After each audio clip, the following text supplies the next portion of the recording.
morning. This is Dr. Loganathan, Assistant Professor of English. Now we are going to have a discussion on my visions for India.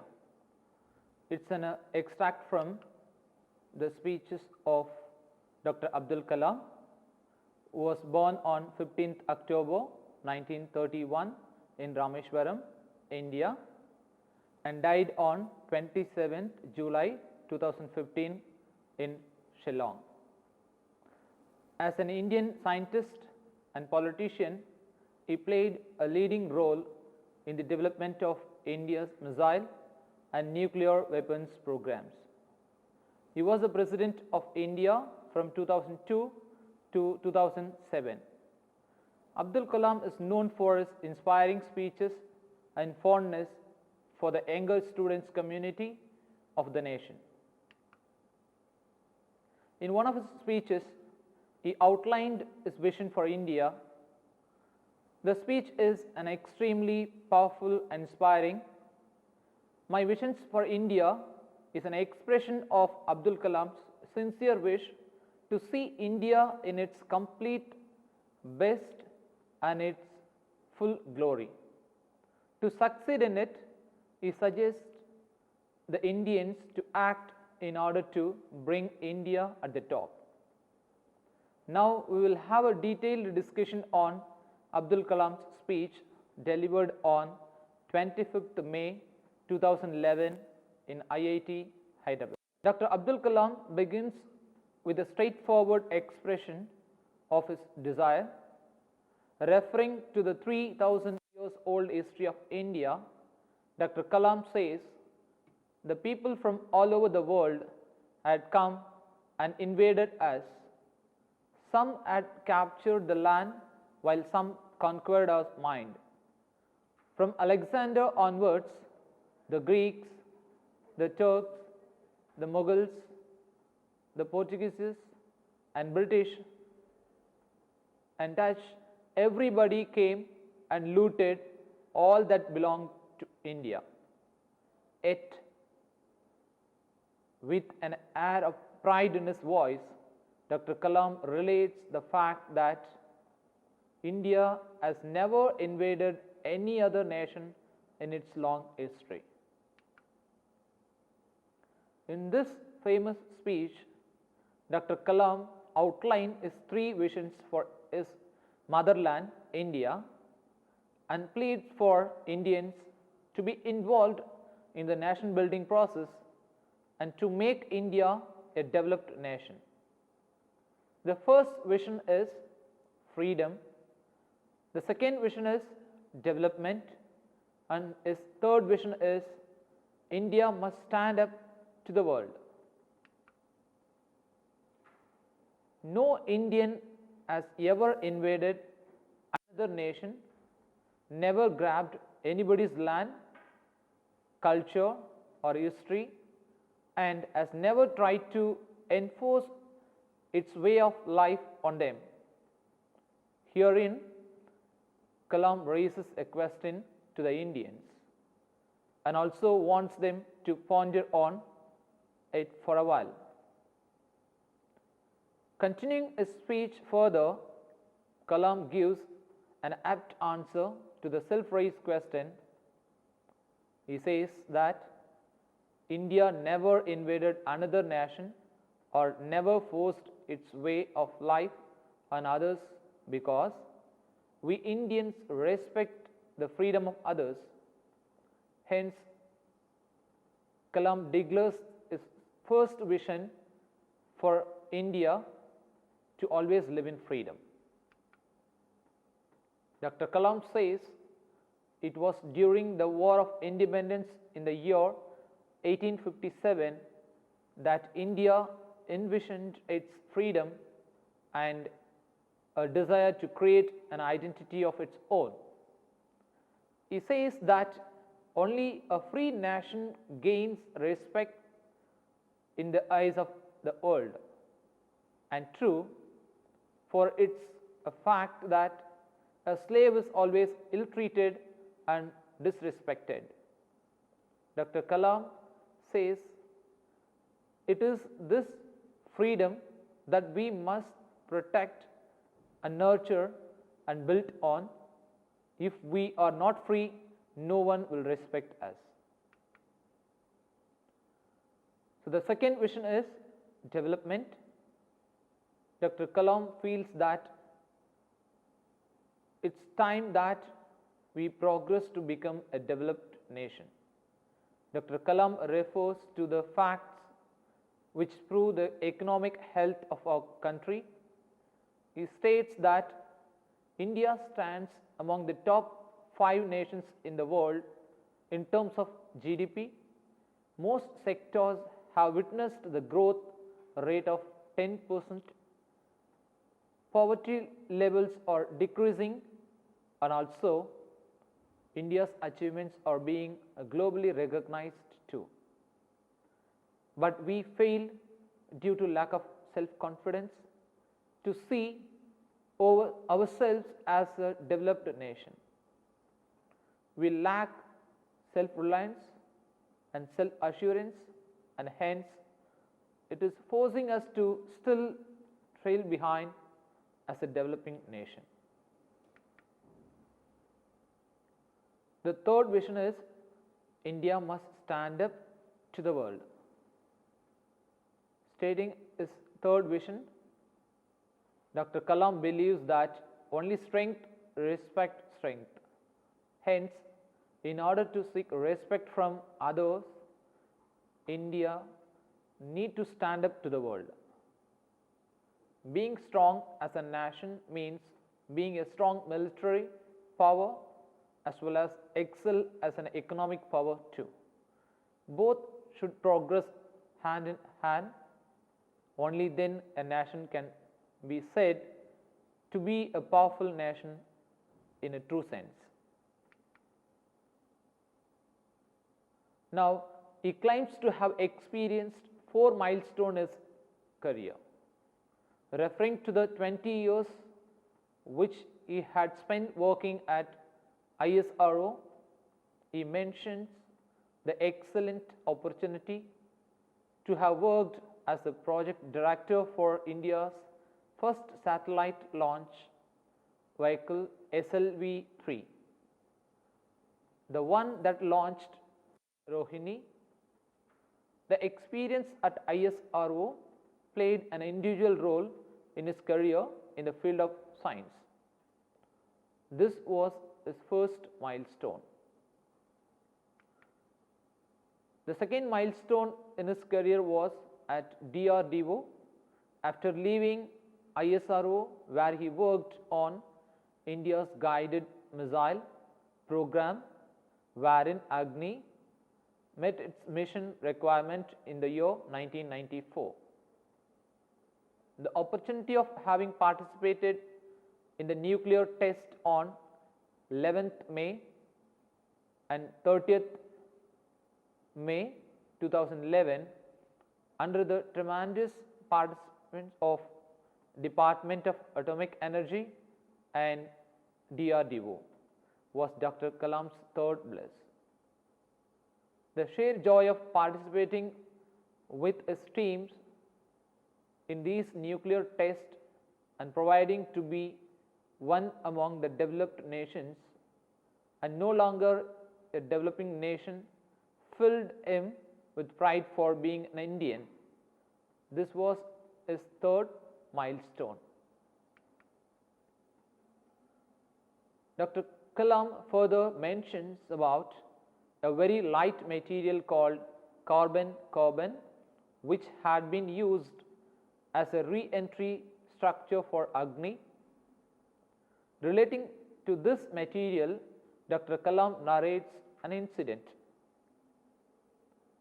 He tells that one day he was visited by an orthopedic surgeon from Nizam Institute of Medical Sciences at his laboratory. The surgeon learnt about the new material and took Mr. Kalam to his hospital to see his patients, who were young girls and boys wearing heavy metallic calibers weighing over 3 kgs each. and they were dragging their feet around. The surgeon requested Dr. Kalam to come up with some solution using that very light material in order to relieve these patients' issues from such torturing pain.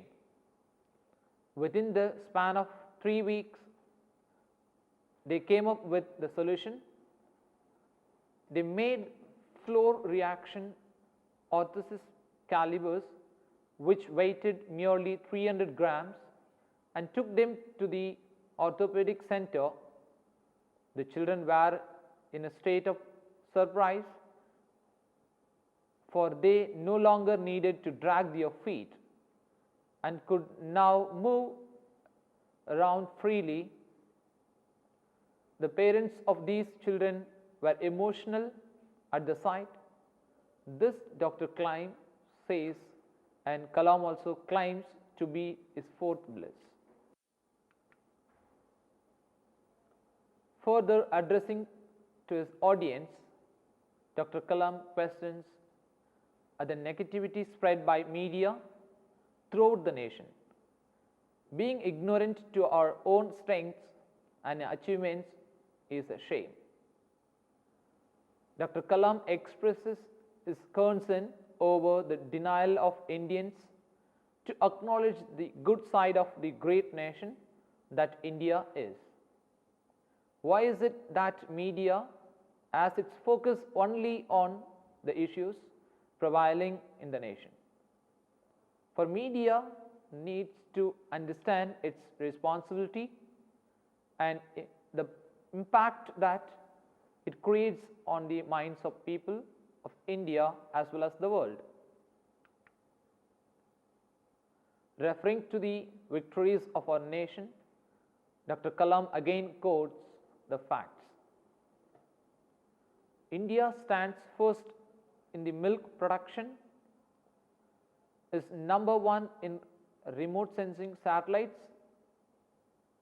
second largest producer of wheat as well as rice. He mentions about Dr. Sudarshan, who has transformed the tribal village into a self-sustained and a self-driving unit. Hence, Dr. Kalam raises his concern that despite numerous achievements, our media has its focus on the failures and disasters faced by the nation and its people. Dr. Kalam shares his experience at Tel Aviv. He said that it was the very next day after the severe attack on bomb blasts leading to numerous deaths. The Hamas had attacked Israel, but the gestures shown by the Israel newspaper was commendable. In spite of narrating gruesome stories and showing glory pictures at the front page of the newspaper, the Israel newspaper had reported about a Jewish gentleman who had transformed his desert land into an orchard and a granary. He says, it was this inspiring picture that everyone woke up to. The glory details of killing, bombardments, deaths were inside in the newspaper, buried among other news. Kalam expects that the media should focus on the positive side rather than the negative side. Thus, Dr. Kalam questions the negative approach of Indian media, which focus only on death, sickness, tourism and crime. Another concern that Kalam raises before us is the obsession of Indians for foreign things. He expresses his surprise when Indians take pride in possessing imported products like television, set, shirts or technologies. He questions the ignorance of people about the fact that self-respect comes with self-reliance. Dr. Kalam narrates his interaction with a 14-year-old girl who wanted his autograph when he was in Hyderabad, giving a speech to a certain audience. On being asked about her goal in life, the girl expressed her wish to be living in a developed nation, in particular in developed India. Referring to the girl's wish, Dr. Kalam addresses his current audience to work towards building a developed nation. Dr. Kalam, though, raises concern that a lot many of us will proclaim India to be already a highly developed nation, yet he questions the contribution and efforts put in by each and every Indian in the progress of nation. Hence, questioning whether it actually is developed or developing nation is reality. Dr. Kalam says that it is very unfortunate that most of Indians excel at saying or raising complaint. Addressing the audience, Kalam continues, you say that our government is inefficient, and you say that our laws are too old, you say that the municipality does not pick up the garbage, you say that our country has been fed to the dogs and is in the absolute pits. You say and say and say, what do you to do about? Striking an attack on the weeping and complaining a lot of our country, which most of us are, Dr. Kalam says that we are unsatisfied with everything that goes in our nation. We keep complaining about things like our government, laws, municipality, inefficiency, telephones, railway, having worst airlines, issues with mail service, and so on. We crib that the country is in the hands of ill leadership and that we are doomed. All that we Indians are good at is mere cribbing and complaining and fail observe in doing things. Anything to correct the flaws. In continuity with the thought, Dr. Kalam asked his audience to imagine a scenario where we, the very same person who complains and does nothing for the betterment of the nation, become an entirely different person when we travel to any foreign countries. We have at our interpersonal skills that is exposed when we go to the international levels. Referring to the ironic change in the display of our behavior at some foreign lands, Dr. Kalam says that when in Singapore or any other foreign nation, one does not throw cigarette butts on the road or does not eat inside the store. Despite being an Indian, we feel proud of the underground links of Singapore as any other local citizen. We are ready to pay $5 to drive through Orchard Road, an amount which bothers us for traveling an equivalent distance of Mahim Causeway or Paddo Road back in our own country. So here he says that the personality and behavior of Indian when he goes to any foreign land, it's totally changed and he is adopting himself according to the situation and his behavior is totally changed. He follows the rules and regulations to be followed in that particular land. But when he comes back to the India, again his character and attitude is completely changed. In Singapore, we willingly punch a parking ticket for having overstayed in a restaurant or a shopping mall. Irrespective of our status and identity, which is exactly opposite to how we follow the local rules and exhibit behavior on our own land. Stating these ironic contrasts in the behavior of an Indian at an international destination, Dr. Kalam says that on a foreign land we don't say anything, rather do things lawfully and with a sense of moral duty towards the country. We exhibit our behavior as at international best. Continuing with stating examples about the striking contrast in the behavior of an Indian in his own country,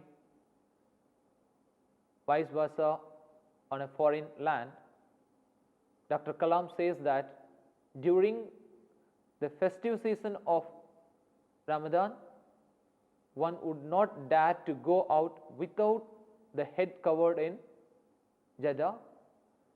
One will not dare to bribe an employee of telephone exchange in London with £10 a month to do forgery with the bills. When in Washington, one will never drive at a speed beyond 55 per kilometer and nor dare to be rude to the traffic cop. The empty coconut shells would find their place in the garbage pail on the beaches of Australia and New Zealand. Nobody would ever spit on the streets of Tokyo. One would not use examination jockeys or buy fake certificates in Boston. Dr. Kalam stresses upon the fact that the references is we are the very same Indians who live to be at the best of our behavior on foreign land, but do all the above stated things in our own country with complete ease.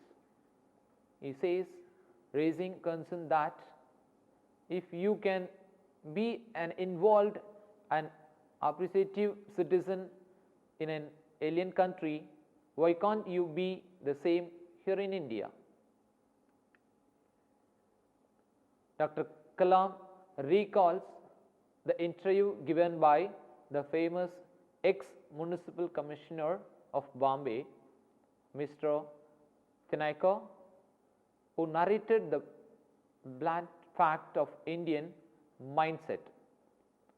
Mr. Tinaiker, in his interview, said that rich Indians take their dogs out for a walk on the streets and let them leave there dropping all over the place. Ironically, the very same rich Indians then go out to blame and criticize the authorities for inefficiency and dirty permits. What a shame! Expressing his fury, Mr. Tinaiker had said, what do they expect the officers to do? Go down with brooms every time their dog feels the pressures in its bowels. Mr. Tinaiker told in the interview that in countries like America and Japan, the pet owners are responsible to clean up after the pet has done the job. He rightly raised the question whether an Indian pet owner would ever dare to do so. Speaking in the similar tone, Dr. Kalam says, we Indians are experts at forfeiting our responsibility of being a good citizen of our own nation, we ought to choose a government of our choice and then sit back relaxed with the thought of being pampered by the same government. We expect the authorities to abide by their duties and act responsibly, whereas our contribution amounts to nothing. We expect the government to go on a cleaning drive while we continue to throw garbage all over the place. If not throwing, then we also won't feel responsible to stop and pick up the garbage to throw it in the bin. We want our railways to provide us clean bathrooms, but we deny to learn their proper usage, further listing out the irresponsible behavior of us as an Indian citizen. Dr. Kalam says we demand our airlines like Indian Airlines and Air India to provide us with the best of food and toiletries, but never stop ourselves from stealing them at the least opportunity. It's not something limited to the travelers, but even the employees make the most of such opportunities. Another sharp remark that Kalam makes on the Indian mentality is that when it comes to sensitive issues like those related to women, dowry, girl child, and etc., people make a huge and cry of it in the form of public protest, but ironically the very same group of protesters will be doing this very same thing in their personal lives. Even more crueling fact is the excuse with which they come up with. They demand the change in the entire system without making any effort to change themselves, for they feel that efforts made by an individual are meaningless. Only the change in the entire social system can correct the ongoing. In retort to this mindset, Dr. Kalam wonders as to who will eventually bring the change in the entire system. Dr. Kalam questions the understanding of the people when they refer to the system. Again, taking a dig at the Indian mindset, Dr. Kalam says the system includes everyone and everything: neighbors, other households, other cities, other communities, and of course the government, but definitely except me and you. An opportunity to make a positive contribution to the system when arrives.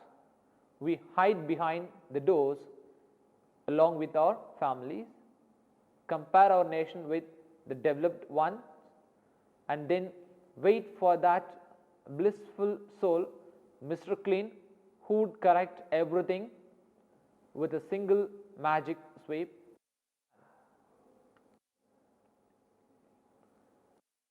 To do so, we would leave for a far away land, but not participate ourselves in making any positive change. Filled with fear and an unwillingness to act, we rush out to America to bask in their glory and praise their system. On New York becoming insure, we run to England. On experiencing unemployment there, Gulf becomes our next stop. Though when the Gulf is war struck, we demand to be saved by our very own Indian government with the thought of being brought back home. To Kennedy's words, "Dear Indians," J.F. Kennedy's words to his fellow Americans to relate to Indians. Ask what we can do for India as to be done to make India what America and other Western countries are today. Let's do what India needs from us. In this session, we have had a detailed discussion on the vision of the Indian scientist and the former President Kalam. Vision is freedom, the second one is development, and third one is India must stand up to the world. The whole Abdul Kalam emphasizes on the importance of identifying an individual's role in India's development. Thank you.